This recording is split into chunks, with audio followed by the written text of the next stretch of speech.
শঙ্খপুরের কালনাগিনী। গ্রামের নাম শঙ্খপুর। পাশ দিয়ে বয়ে গেছে শিরনৌকায় বেহুলা নদী। গ্রামের এক প্রান্তে রয়েছে রায়চৌধুরীদের বিশাল পোড়ো বাড়ি। দিনের বেলাতেও সে বাড়ির দিকে তাকালে গা ছমছম করে ওঠে। লোকে বলে ওই বাড়িতে নাকি এক ভয়ঙ্কর কালনাগিনী বাস করে, যে রায়চৌধুরীদের 7 রাজার ধন পাহারা দেয়। সাপটা নাকি সাধারণ সাপ নয়, তার মাথায় রয়েছে মণি, আর তার বয়স কয়েকশো বছর। ঢাকায় থাকা অরুণ তার 2 বন্ধু সুমন আর রাজীবকে নিয়ে ঈদের ছুটিতে শঙ্খপুরে তার গ্রামের বাড়িতে বেড়াতে এসেছিল। অরুণ ছোটবেলায় দাদির মুখে ওই পোড়ো বাড়ির গল্প শুনেছে, কিন্তু শহরের আধুনিকতায় অভ্যস্ত মন ওসব বিশ্বাস করত না। এক সন্ধ্যায় চায়ের দোকানে আড্ডা দেওয়ার সময় গ্রামের বৃদ্ধ শামসু কাকা তাদের ওই বাড়ির দিকে যেতে বারণ করলেন। কাঁপা কাঁপা গলায় বললেন, ও পথে যেও না দাদা বাবুরা, ওটা যমের দুয়ার। আজ অমাবস্যা, আজ রাতে নাগিনী জেগে ওঠে। যে ওর ধন সম্পদের দিকে লোভের চোখে তাকিয়েছে, তার লাশটাও খুঁজে পাওয়া যায়নি।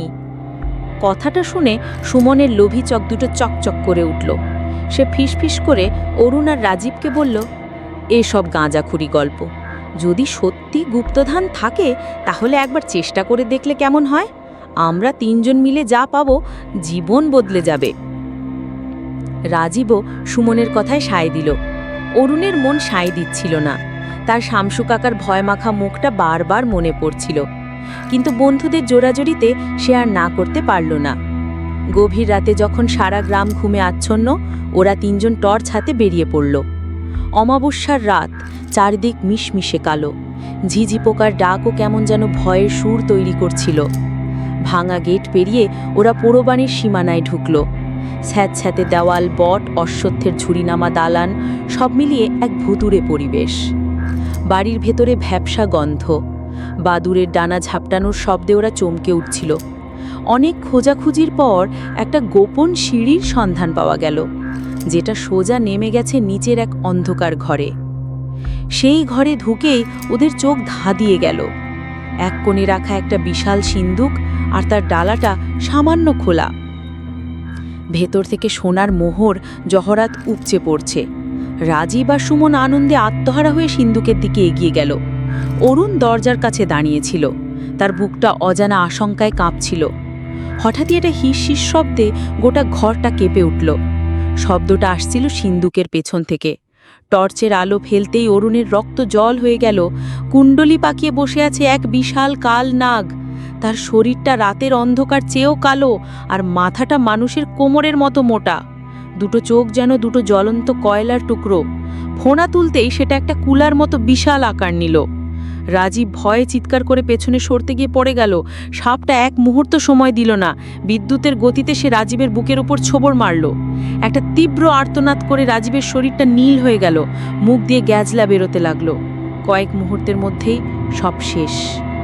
সুমন ভয়ে জ্ঞানশূন্য হয়ে দরজার দিকে দৌড় দিল, কিন্তু নাগিনী ছিল আরও দ্রুত। এক লাফে সে সুমনের পথ আটকে দাঁড়ালো। তার সেই জ্বলন্ত চোখ দুটোর দিকে তাকিয়ে সুমন যেন পাথরের মূর্তি হয়ে গেল।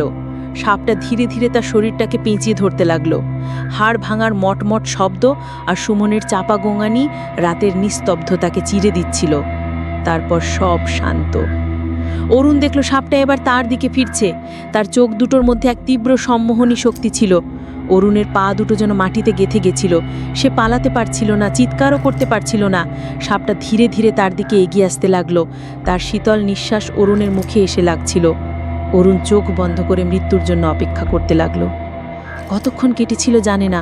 যখন চোখ খুলল তখন ভোরের আলো ফুটছে। সে বাড়ির বাইরে একটা গাছের নিচে পড়ে আছে। তার সারা শরীর কাঁপছে। ভেতরে ঢোকার সাহস তার হলো না। কোনো রকমে টলতে টলতে সে গ্রামের পথে দৌড় দিল। গ্রামবাসীরা তাকে যখন খুঁজে পেল তখন সে জ্বরে বেহুশ। তার চুল পেকে সাদা হয়ে গেছে, আর সে শুধু বিড়বিড় করে বলছিল, চোখ, ওই চোখ। সুমন আর রাজীবকে আর কোনোদিন খুঁজে পাওয়া যায়নি।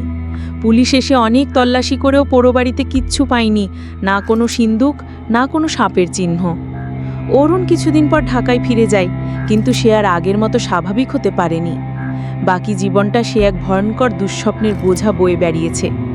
রাতের অন্ধকারে একা থাকলেই তার কানে ভেসে আসতো সেই ভয়াল হিসির শব্দ, আর চোখের সামনে ভেসে উঠত দুটো জ্বলন্ত অঙ্গারের মতো চোখ। শঙ্খপুরে সেই পোড়ো বাড়ি আজও দাঁড়িয়ে আছে, আর তার গভীর অন্ধকারে সেই কালনাগিনী আজও তার সম্পদ পাহারা দিয়ে চলেছে, অপেক্ষা করছে পরবর্তী লোভী শিকারের জন্য।